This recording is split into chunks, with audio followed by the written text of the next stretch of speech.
네, 안녕하세요. 반갑습니다. 네, 저는 주식회사 위베이비의 대표, 묵궁의 대표 최기래입니다.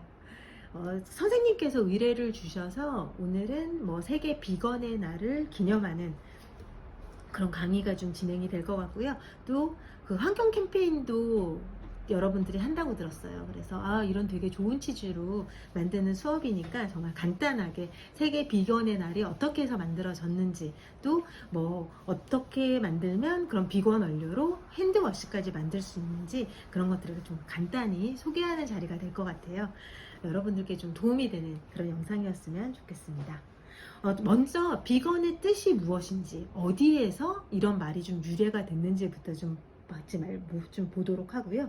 현대의 비건 트렌드는 또 어떻게 움직이고 있는지, 그리고 비건주의라고 하는 게 환경과는 어떻게 또 결부가 돼서 우리가 앞으로는 어떻게 나가야 될 것 같은지까지에 대한 그 이야기까지 좀 해보려고 해요. 이 영상에서는 만들기는 보여드리지 않을 거예요. 왜냐하면 직접 여러분들이 설명지 보고 친구들과 만들어도 보고 환경 캠페인도 그렇게 하면 좋을 것 같아서 설명지는 따로 첨부를 해서 보내드리도록 하겠습니다.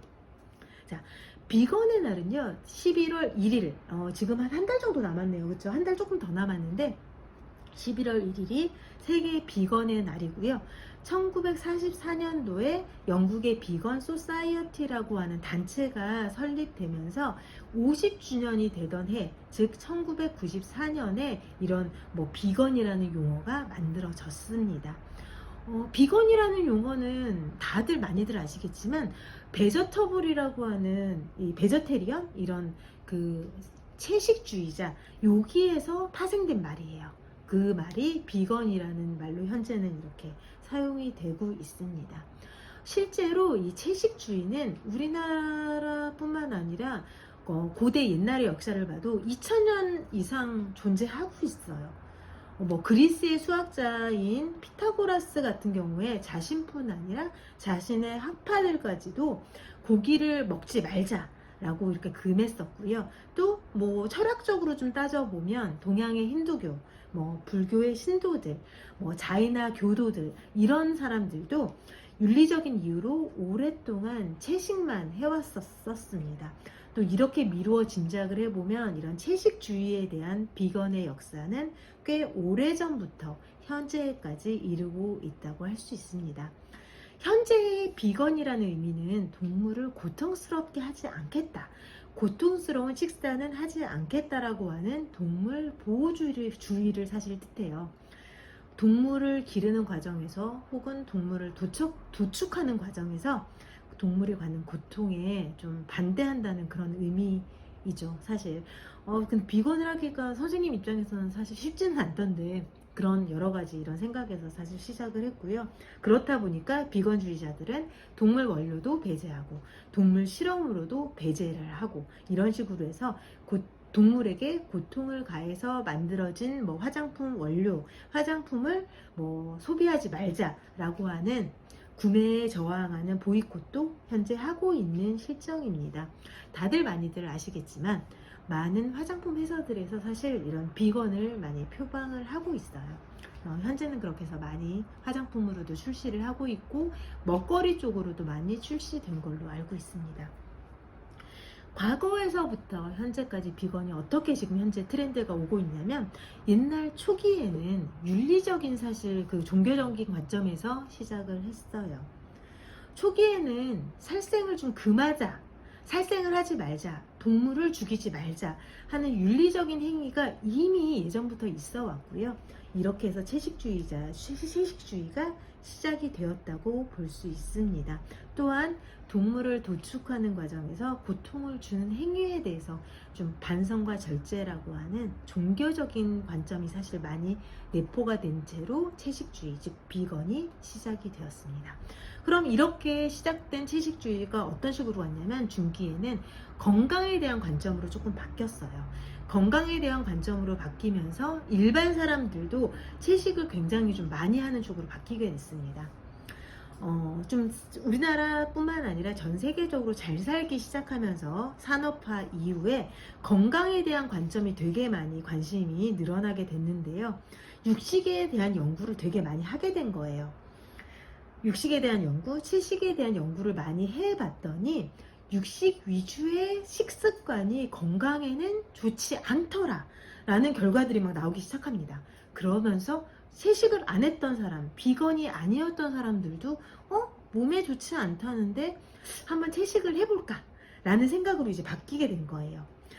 실제 연구 결과들을 보면 육식을 했던 사람들이 성인병과 관련이 많다는 연구 결과도 많고요. 또 한 가지는 사망자도 이렇게 그 육식을 한 사람과 채식을 한 사람을 비교를 해봤을 때 사망자가 12% 정도가 차이가 났어요. 즉 채식만을 했던 사람들에 비해서 육식만 했던 사람들이 사망률이 12% 정도 차이가 났습니다. 그러면서 이제 건강에 대한 관심이 마구마구 높아졌죠. 그래서 안 하셨던 채식을 안 했던 사람들도 나도 이제 비건을 해볼까 라는 생각을 한참 하게 됐었던 게 바로 그 비건의 중기에 해당하는 기간에 이뤄진 일이라고 볼 수 있습니다.